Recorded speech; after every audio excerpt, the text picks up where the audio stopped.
For those who have ever watched NASCAR or any other automobile racing association and wonder how these cars going 200 plus miles an hour can stay planted to the track, well, today I'm here to show you about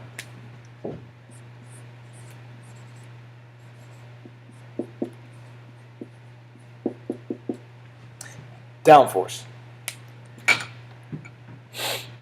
The physical force of downforce is the answer to that question. Downforce is the gravitational force exerted on an object when air comes in contact with that said object. Downforce is used every day that cars are driven on the highway by keeping them stuck to the ground at high speeds. When air comes in contact with that object, the air molecules exerted a negative force, usually downward. This science has been taken into the automobile racing industry as a way of increasing tire and cornering grip. Through corners and keeping stability through long fast straights. An object traveling through a space has to push through air molecules in the same way a boat has to push through the water. As that object pushes through the air molecules exert gravitational force on the object, making it harder to pass through that area of high pressure. This is where aerodynamics come into play. The easier the car is made to pass through the air, the faster it will be able to go through the air molecules, and the faster it will be able to get to victory lane. At slow speeds, aerodynamics and downforce don't really apply too much. For example, if a car were to have a rear wing and be traveling through the city around, say, 25 miles an hour,